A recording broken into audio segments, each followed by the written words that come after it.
संजय हबीब संजय हबीब संजय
ಮುಖ್ಯ ಅತಿಥಿಗಳಾಗಿ ಆಗಮಿಸಿದಂತ NKSSI ಅಧ್ಯಕ್ಷರಾದ ನಿಂಗಣ್ಣ ಬಿರಾದಾರ್, HDMC ಅಧ್ಯಕ್ಷ OBC ಸೆಲ್ ಅಧ್ಯಕ್ಷರಾದ ಪ್ರಕಾಶ್ ಗುರುವರೆ ಹಾಗೂ ಈ ವಾರ್ಡಿನ ಕಾರ್ಪೊರೇಟರ್ ಅವರು ಹಾಗೂ ರಜತ್ ಉಳ್ಳಾಗಡ್ಡಿ ಮಠ್ ವಿದ್ಯಾನಗರ ಬ್ಲಾಕ್ ಕಾಂಗ್ರೆಸ್ ಅಧ್ಯಕ್ಷರು,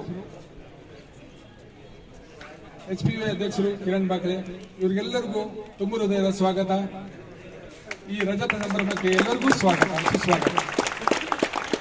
ಮುಂದಿನ ಕಾರ್ಯಕ್ರಮ ಅಧ್ಯಕ್ಷರು ಪ್ರಾರ್ಥಿಸುತ್ತಾ ಓಂ ಗಣಪತೇ ನಮಃ. ಈಗ ಹುಬ್ಬಳ್ಳಿ ಫೋಟೋ ಮತ್ತು ವಿಡಿಯೋಗ್ರಾಫ್ ಅಸೋಸಿಯೇಷನ್ ವತಿಯಿಂದ ನಾವು ನಿಮ್ಗೆಲ್ಲ ಗೊತ್ತಿದ್ದಾಗ ಕೊರೋನಾ ಸಂದರ್ಭ ಮಹಾ ಪ್ರಾಬ್ಲಮ್ ಆದಾಗ ವಿವಿಧ ಸಂಘ ಸಂಸ್ಥೆಗಳು ನಮ್ಮ ಸಂಘದ ವತಿಯಿಂದ ಯೋಗ ಆಗಲಿ, ಬೇರೆ ಫುಡ್ ಕಿಟ್ ಆಗಲಿ ಎಲ್ಲ ಕೊಡ್ತಾ ಇದ್ದಾರೆ.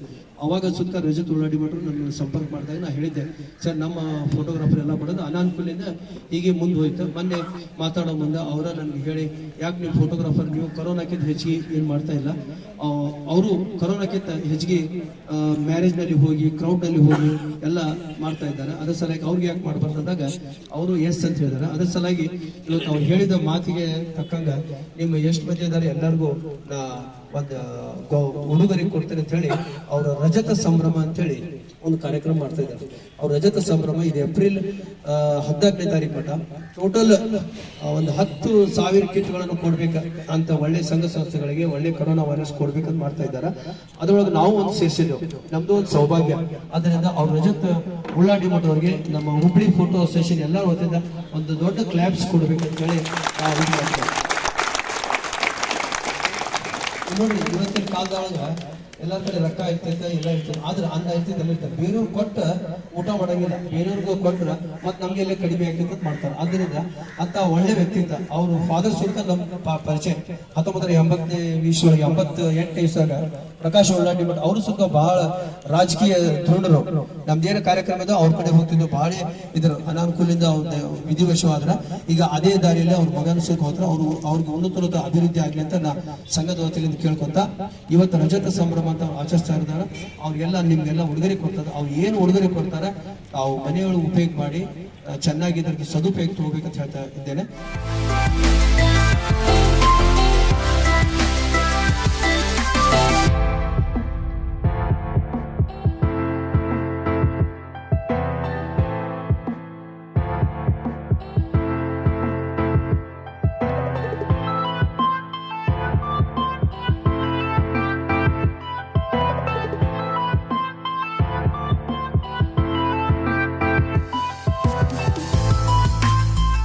ಸಂಭ್ರಮ ಅಂತೇಳಿ ಈಗಾಗಲೇ ಸಂಭ್ರಮವನ್ನ ಪ್ರಾರಂಭ ಆಗಿದೆ. ಏನು ಈ ಒಂದು ಕಾರ್ಯಕ್ರಮ ಲಾಕ್ಡೌನ್ ಸಂದರ್ಭದಲ್ಲಿ ವಾರಿಯರ್ಸ್ಗೆ ಸಾಕಷ್ಟು ಅವರ ಸೇವೆಯನ್ನು ಸಲ್ಲಿಸಿದಂತಹ ವಾರಿಯರ್ಸ್ಗೆ ಈ ಒಂದು ಕೊಡುಗೆಯನ್ನು ಕೊಡ್ತಾ ಇದ್ದಾರೆ. ಅದರಲ್ಲಿ ವಿಶೇಷವಾಗಿ ಫೋಟೋಗ್ರಾಫರ್ಸ್ಗೆ ಕೊಡ್ಬೇಕಂತ ಹೇಳಿದ್ರೆ ಅದು ಕೂಡ ಒಂದು ಕಿರಣ್ ಅವರ ಮಾರ್ಗದರ್ಶನ ಹಾಗೂ ನಮ್ಮ ರಜತ್ ಅವರ ಒಂದು ವಿಚಾರಧಾರೆಯೊಳಗ ಈ ಒಂದು ಸಂಭ್ರಮವನ್ನ ಮಾಡ್ತಾ ಇದ್ದಾರೆ.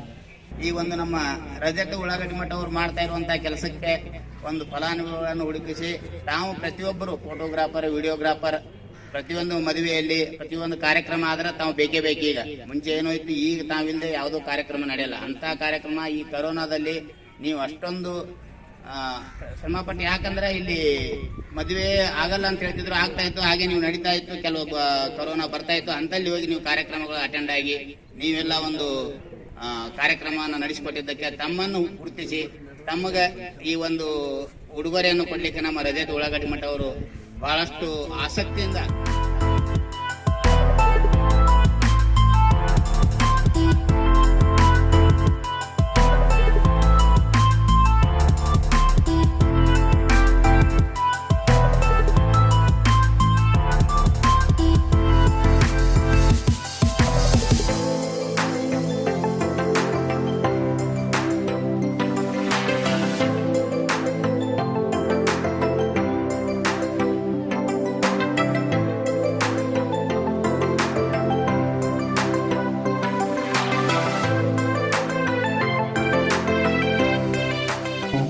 ರಜತ್ ಉಳ್ಳಾಗಡ್ಡಿ ಮಠ ಇವರಿಗೆ ನಮ್ಮ ಅಧ್ಯಕ್ಷರಾದ ಕಿರಣ್ ಬಾಕ್ಲೆ ಹಾಗೂ ಉಪಾಧ್ಯಕ್ಷರಾದಂತಹ ದಿನೇಶ್ ದಾಬಡಿ ಅವರು ಸನ್ಮಾನವನ್ನು ಮಾಡಬೇಕೆಂದು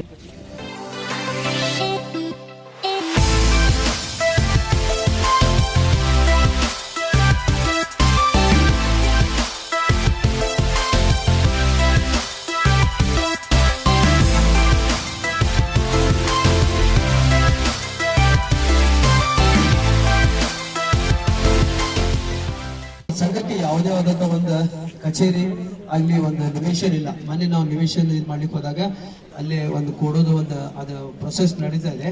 ಆದ್ರೂ ನಮ್ಗೆ ಹಣದ ತೊಂದರೆ ಬಹಳ ಇದೆ. ಸಂಘಕ್ಕೆ ಏನಾದರೂ ನಾವು ಇನ್ನೂ ನಮ್ಗೆ 3 ತಿಂಗಳಿದೆ ಅದ ಟೈಮ್, ಅಷ್ಟರೊಳಗೆ ಏನಾದರೂ ನಮ್ಮ ಸಂಘಕ್ಕೆ ಏನಾದರೂ ಸ್ವಲ್ಪ ಸಹಾಯ ಕೊಡೋದ್ರ ಕೊಡ್ಬೇಕಾದ ಅದ ಒತ್ತಾಯ ಇಲ್ಲ. ದಯಮಾಡಿ ತಮ್ಮಂತವ್ರು ಕೊಟ್ರೆ ನಮ್ಮ ಸಂಘನ ಸುತ್ತ ಒಂದು ಕಚೇರಿ ಹೊಂತಿದ್ದ ನಿಮ್ದು ಚಿರುನುಣಿ ಹಾಕಿತ್ತಂತ ಒಂದ್ 2 ಮಾತು ಹೇಳಿ ಈಗ ರಜತ ಸಂಭ್ರಮದ ಅವ್ರು 1-2 ಮಾತಾಡ್ಬೇಕಂತ ಹೇಳಿ ರಜತ್ ಉಳ್ಳಾಗಡ್ಡಿ ಮಠ ಕೇಳ್ತಾ ಇದ್ದೀವಿ. ಹುಬ್ಳಿ ಫೋಟೋಗ್ರಾಫರ್ಸ್ ವಿಡಿಯೋಗ್ರಾಫರ್ಸ್ ಅಸೋಸಿಯೇಷನ್ನ ಅಧ್ಯಕ್ಷರು, ನಮ್ಮ ಮಾರ್ಗದರ್ಶಕರಾದಂಥ ಕಿರಣ್ ಬಾಕ್ಲೇರ್ ಅವರೇ, ಅದೇ ಸಂಸ್ಥೆಯ ಉಪಾಧ್ಯಕ್ಷರಾದಂಥ ದಾಬ್ಡೇರ್ ಅವರೇ, ಮತ್ತು ಯಾವತ್ತೂ ಹುಬ್ಬಳ್ಳಿ ನಗರದ ಫೋಟೋಗ್ರಾಫರ್ಸ್ ಮತ್ತು ವಿಡಿಯೋಗ್ರಾಫರ್ಸ್ ಸ್ನೇಹಿತರೆ, ಮಹಾಮಾರಿ ಕೊರೋನಾ ನಮ್ಮ ನಿಮ್ಮೆಲ್ಲರ ಜೀವನವನ್ನು ತತ್ತರಿಸ್ಬಿಟ್ಟು ಎಷ್ಟೋ ಜನರ ಜೀವ ಹೋದ್ರೆ, ಎಷ್ಟೋ ಜನ ಒಂದೊತ್ತು ಊಟ ಮಾಡೋಕ್ಕೂ ಕೂಡ ಪರದಾಡುವಂಥ ದಿನಗಳನ್ನ ನೀವೆಲ್ಲ ನೋಡಿದ್ವಿ. ನಾವು ಯಾರೂ ಅನ್ಕೊಂಡಿರ್ಲಿಲ್ಲ ಇಂಥ ಕರಾಳ ದಿನ ನಮ್ಮ ಜೀವಾವಧಿಯಲ್ಲಿ ಬರ್ಬೋದು, ನಮ್ಮ ಹುಟ್ಟು ಮತ್ತು ನಮ್ಮ ಸಾವಿನ ಮಧ್ಯ ಇಂಥ ಕೆಟ್ಟ ದಿನಗಳು ನಾವು ಅನುಭವಿಸ್ಬೋದು, ಇಂಥ ಕೆಟ್ಟ ದಿನಗಳು ನಾವು ನೋಡ್ಬೋದು ಅಂತೇಳಿ ಪ್ರಾಯಶಃ ನೋಡಿರ್ಲಿಲ್ಲ. ನಾವೆಲ್ಲ ಶಾಲೆ ಕಲಿಬೇಕಾದ್ರೆ ಒಂದಿಷ್ಟು ಹಿರಿಯರು ಓದಿರಿ, ನಾವು ನೋಡಿರ್ಬೋದು ಇಲ್ಲಿ ಪ್ಲೇಗು, ಕರೋನಾ, ಬೇರೆ ಬೇರೆ ರೋಗಗಳಿಂದ, ಪೋಲಿಯೋ ಮತ್ತೊಂದು ಇನ್ನೊಂದು ರೋಗಗಳು ಬಂದು, ಆದ್ರೆ ಹಿಂಗೆ ಅಂಗಡಿ ಮುಕ್ಕಟ್ಟುಗಳನ್ನ ಮುಚ್ಕೊಂಡು, ಮನೆ ಬಾಗಿಲನ್ನ ಮುಚ್ಕೊಂಡು, ನಾವು ಹೊರಗೆ ನಮ್ಮ ದೋಸ್ತಿಗೆ ಯಾರಿಗೂ ಬಂದು ಕೆಮ್ಮು ನೆಗಡಿ ಬಂದೈತಪ್ಪ ಅಂದ್ರೆ ಅವನಿಂದ 6 ಫೀಟ್ ದೂರ ನಿಂತು ಮಾತಾಡುವಂಥ ಪರಿಸ್ಥಿತಿ ನಮಗೆ ಬರ್ತೈತಂತೆ ನಾವು ಯಾರೂ ಕಂಡಿರಲಿಲ್ಲ. ಲಾಕ್ಡೌನ್ ಸಮಯದಾಗ ನನಗೊಬ್ಬ ಭಾಳ ಬೇಕಾದಂಥ ಒಬ್ಬ ಸ್ನೇಹಿತಂಗ ನೆಗಡಿ ಕೆಮ್ಮು ಬಂದೈತಿ. ಕೊರೋನಾ ಇತ್ತೋ ಇಲ್ಲೋ ಗೊತ್ತಿಲ್ಲ. ಒಂದು ಸೌಜನ್ಯಕ್ಕೆ ಹೋಗ್ಬೇಕಂತೇಳಿ ನಮ್ಮ ಮನ್ಯಾಗ ಕೇಳಿದಾಗ ಏನು ಬೇಡ, ಭಾಳ ಇನಿಷಿಯಲ್ ಸ್ಟೇಜ್, 1 ವಾರ 15 ದಿವಸ ಏನು ಇಲ್ಲೇ ಕರಾಡಿ ಮೌಲಾದಾಗ, ಇಲ್ಲೇ ಮುಲಾಬಾಡಾದಾಗ ಏನು ಫಸ್ಟ್ 1-2 ಪಾಸಿಟಿವ್ ಪೇಷಂಟ್ ಬಂತು. ಅವಾಗ ನಾವು ಅವ್ರನ್ನ ಭೇಟಿಯಾಗಿ ಹೋಗ್ತೀನಿ, ಮಾತಾಡಿಸ್ತೀನಿ ಅಂದ್ರೆ ಫೋನ್ ಹಚ್ಚಾಕು ಕೂಡ ಹೆದರಿಕೆ. ಯಾಕಂದ್ರೆ ಫೋನ್ ಹಚ್ಚಿದ್ರೆ ಅವ್ನು ಕರೋನಾ ಆದ್ರೆ ನನಗೂ ಕರ್ಕೊಂಡು ಹೋಗ್ತಾರಲ್ಲ. ಆ ಮಟ್ಟಕ್ಕೆ ಕರೋನಾನ ಬೆದರಿಸಿ ಜನ ಒಂದು ರೀತಿ ಕರೋನಾ ಅಂದ್ರೆ ನಮ್ಮ ವೈರಿ ಅನ್ನೋ ರೀತಿ ಆಗ್ಬಿಟ್ಟು, ಈಗ ಬರೋ ದಿನಕ್ಕೆ ಅದು ತಿಳಿ ಹಾಕೊಂತ ಒಂದು ರೀತಿ ಫ್ಲೂ ಜ್ವರ ಆದಂಗೆ ಆಗ್ಬೋದು. ಈ ಲಾಕ್ಡೌನ್ಗಳು ಬಂತಲ್ಲ, ಕರೋನಾಕ್ಕಿಂತ ಜಾಸ್ತಿ ನಮ್ಗೆ ಹೊಡೆತ ಕೊಟ್ಟಿದ್ದು ಲಾಕ್ಡೌನ್. ಕರೋನಾದಿಂದ ಜನ ಸತ್ರ, ಆದ್ರೆ ಲಾಕ್ಡೌನ್ ನಿಂದ ಒಂದೊತ್ತು ಊಟ ಸಿಗಲಾರ್ದಂತ 1000 ಜನ ಸತ್ತಿರುವಂತ ಉದಾಹರಣೆಗಳು. ದುಡ್ಯಾಕ್ ಬಂದಂತ ಕೂಲಿ ಕಾರ್ಮಿಕರಿಗೆ ಆಶ್ರಯ ಇರಲಿಲ್ಲ. ಇಲ್ಲೇ 3000 ಮಾಡಿದಾಗ ಎಷ್ಟೋ ಜನ ಮಲ್ಕೊಂಡ್ರು, ಎಷ್ಟೋ ಜನ ಸಾಯಿಬಾಬಾ ಗುಡಿಯಾಗ ಮಲ್ಕೊಂಡ್ರು, ಎಷ್ಟೋ ಜನ ಫುಟ್ಪಾತ್ ಮೇಲೆ ಮಲ್ಕೊಂಡ್ರು, ಎಷ್ಟೋ ಜನರಿಗೆ ಮಕ್ಕಳಕ್ಕೆ ಜಾಗನೂ ಕೂಡ ಸಿಗಲಿಲ್ಲ. ಯಾಕಂದ್ರೆ ನಮ್ಮ ಮನೆ ಸಮೀಪ ನೀ ಬರ್ತೀಪ, ನಿನಗೆ ಕರೋನಾ ಇದೇನಪ್ಪ ಅಂತ ದುಃಖಿಸಿದಂತ ಪರಿಸ್ಥಿತಿನೂ ಇದ್ವು. ಪಾಪ ನೀವು ಅವ್ರ ಮನ್ಯಾಗ ಕರೋನಾ ಆಯ್ತೋ ಇಲ್ಲೋ ಗೊತ್ತಿಲ್ಲ, ಅವ್ರ ಮನ್ಯಾಗ ಯಾರಿಗನ ಕರೋನಾ ಆಗೈತೋ ಇಲ್ಲೋ ಅನ್ನೋದು ನಿಮಗೆ ಗೊತ್ತಿಲ್ಲ. ಯಾರೋ ಒಬ್ಬ ಫೋನ್ ಹಚ್ತಾನ, ಇಲ್ಲ ನಮ್ಮ ಮನ್ಯಾಗ ಒಂದು ಮದುವೆ ಇದ್ದು ಬರ್ರಿ. ನಿಮಗೂ ಖುಷಿ, 15 ದಿವಸದಿಂದ ಯಾರು ಕರೆದಿಲ್ಲ, ಏನೋ 1 ರೂಪಾಯಿ ದುಡಿಬೋದಪ್ಪ ಅಂತೇಳಿ ನೀವು ನಿಮ್ಮ ಜೀವದ ಹಂಗನ್ನ ಬದಿಗಿಟ್ಕೊಂಡು ಅವ್ರ ಮದುವೆಗೆ ನೀವು ಒಂದು ಸಾಕ್ಷಿ ಆಗಬೇಕು, ಅವ್ರ ಮದುವೆಗೆ ನೀವು ಒಂದು ಖುಷಿ ಆಗಬೇಕು ಅಂತ ಹೇಳಿ ನೀವು ಕ್ಯಾಮ್ರಾ ಬ್ಯಾಗ್ ಹೊತ್ಕೊಂಡು ಅವ್ರ ಮನೆಗೆ ಹೋದ್ರಿ. ಬೆಳಿಗ್ಗೆ 5 ಗಂಟೆ ಅಂದ್ರೆ ನೀವು 4:15 ಎದ್ದು ಅವ್ರ ಮನೆಗೆ ಹೋಗ್ಬೇಕು ಫೋಟೋ ಹೊಡ್ಯಾಕ. ಕರೆಕ್ಟ್ ಅಷ್ಟೊಂದ್ರೆ ಎದ್ದು ಹೋದ್ರಿ. ವಾಪಸ್ ಬರ್ಬೇಕಾದ್ರೆ ಪೊಲೀಸರು ಲಾಠಿ ಹಿಡ್ಕೊಂಡು ನಿಂತಿದ್ರು. ಕರೆಕ್ಟಾ? ಹೊಡೆದಾನು ತಿಂದರೋದಿಲ್ಲ, ಮದುವೆ ಫೋಟೋ ಹೊಡ್ಸ್ಕೊಂಡ್ ಬಂದು. ಹಂಗಾಗಿ ನಾನು ಕರೋನಾ ಮುಗಿಯೋ ಕಾಲಕ್ಕೆ ನಾನು ಒಂದು ನಿಶ್ಚಯ ಮಾಡ್ಕೊಂಡೆ. ಹೌದಪ್ಪ, ಕರೋನಾದಿಂದ ಯಾವ್ಯಾವ ವರ್ಗಕ್ಕೆ ನಷ್ಟ ಆಯ್ತು, ಯಾರ್ಯಾರು ನಮ್ಮ ಸಂಬಂಧ ಕಷ್ಟಪಟ್ಟು ಹೊರಗೆ ಬಂದ ಅವ್ರ ಜೀವನ ನಡೆಸಿದ್ರು. ನೀವು ಅವ್ರ ಫೋಟೋ ಹೊಡ್ಸ್ಕೊಂಡ್ ಬಂದ್ರು, ಮನ್ಯಾಗ ನಿಮ್ಮ ಹೆಂಡತಿ ಮಕ್ಳು ಸೇರಿಸ್ಕೊಳ್ಳಿಲ್ಲ, ಹೊರಗೆ ಕಟ್ಟಿ ಮೇಲೆ ಮಕ್ಕಳು ಅಂದ್ರೆ ಯಾಕ ಮಾಡಿ ಬಟ್ಟೆ ಹೊರಗೆ ಹೋಗಿ ಅಂದ್ರೆ ನೀವು ಅವ್ರ ಸಂಬಂಧ ಹೋಗಿದ್ರಿ. ಅವ್ರಿಗೇನೋ ಒಂದು ರೊಟ್ಟಿ ಸಿಗ್ಲಿ, ಅವ್ರಿಗೊಂದು ಕಷ್ಟಕ್ಕೆ ನೀವು ಆಗ್ಲಿ ಅಂತೇಳಿ ನೀವು ಹೋಗಿದ್ರಿ. ಆದ್ರೆ ನಿಮ್ಮ ಮನ್ಯಾಗ ಅವ್ರು ಸೇರಿಸ್ಕೊಳ್ಳಿಲ್ಲ. ಅದಕ್ಕೆ ನಾವೆಲ್ಲ ಫೋಟೋಗ್ರಾಫರ್ಸು ಕೂಡ ಕರೋನಾ ವಾರಿಯರ್ಸ್. ಯಾವ ರೀತಿ ಪೊಲೀಸ್ ಇಲಾಖೆಯವರು ನಮ್ಮ ರಕ್ಷಣೆ ಮಾಡಿದ್ರು, ಫೋಟೋಗ್ರಾಫರ್ಸ್ ವಿಡಿಯೋಗ್ರಾಫರ್ಸು ಕೂಡ ಕೊರೋನಾ ಸೇನಾನಿಗಳಾಗಿ ಸೇವೆ ಸಲ್ಲಿಸಿದ್ರು. ತಮಗೂ ಒಂದು ನಮ್ಮೆಲ್ಲರ ಪರವಾಗಿ ಒಂದು ಸಲಾಮನ್ನು ಸಲ್ಲಿಸ್ತೀನಿ. ರಜತ್ ಸಂಭ್ರಮ ಅನ್ನುವಂಥ ಕಾರ್ಯಕ್ರಮ ಏನಪ್ಪ ಅಂದ್ರೆ, ಫೆಬ್ರವರಿ 14 ನನ್ನ ಬರ್ತ್ಡೇ.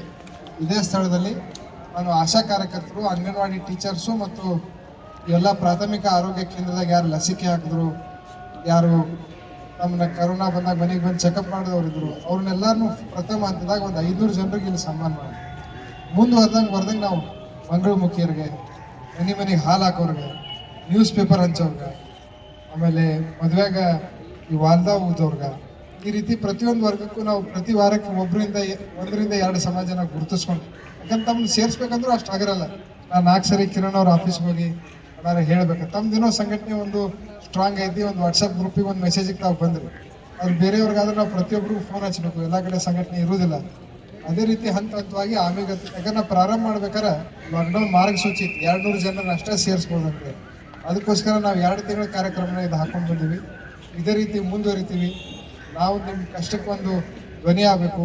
ಆಮೇಲೆ ಈಗ ಕಿರಣ್ ಅವ್ರು ಕೇಳ್ಕೊಂಡ್ರು, ತಾವೊಂದು ಸರ್ಕಾರ ಏನನ್ನ ಈಗಿರುವಂಥ ಅಸ್ತಿತ್ವಕ್ಕಿರುವಂಥ ಸರ್ಕಾರ ತಮ್ಮ ನಿವೇಶನ ಕೊಟ್ಟಿದ್ದೇ ನಿಜವಾದ್ರೆ ನನ್ನ ಪರವಾಗಿ ನಾನು 25,000 ರೂಪಾಯಿ ಕಾಣಿಕೆನ ತಮ್ಮ ಫೋಟೋ ಅಸೋಸಿಯೇಷನ್ ಬರೋ ದಿನಮಾನಗಳಲ್ಲಿ ತಮ್ಮೆಲ್ಲರ ಆಶೀರ್ವಾದದಿಂದ ಒಳ್ಳೆಯ ದಿನಗಳನ್ನ ನಾವು ನೋಡಿದ್ರೆ ತಮ್ಮೆಲ್ಲರಿಗೂ ಒಂದು ನಿಗಮ ಮಂಡಳಿ ಕೂಡ ಸ್ಥಾಪನೆ ಆಗುತ್ತೆ. ಸಮಾಜವಾದಿ ಎಲ್ಲ ನಿಗಮ ಮಂಡಳಿ ಸ್ಥಾಪನೆ ಆಗಿದೆ. ಮುಂದೆ ಬರೋ ದಿನಗಳಲ್ಲಿ ಫೋಟೋಗ್ರಾಫರ್ಸ್ ಮತ್ತು ವಿಡಿಯೋಗ್ರಾಫರ್ಸ್ನ ಒಂದು ನಿಗಮ ಮಂಡಳಿ ಸ್ಥಾಪನೆಗೂ ಕೂಡ ನಾವೆಲ್ಲರೂ ಕೂಡ ಹೋರಾಟ ಮಾಡೋಣ ಅಂತ ಹೇಳಿ ನನ್ನ ಮಾತಿಗೆ ವಿರಾಮ ಕೊಡ್ತೀನಿ.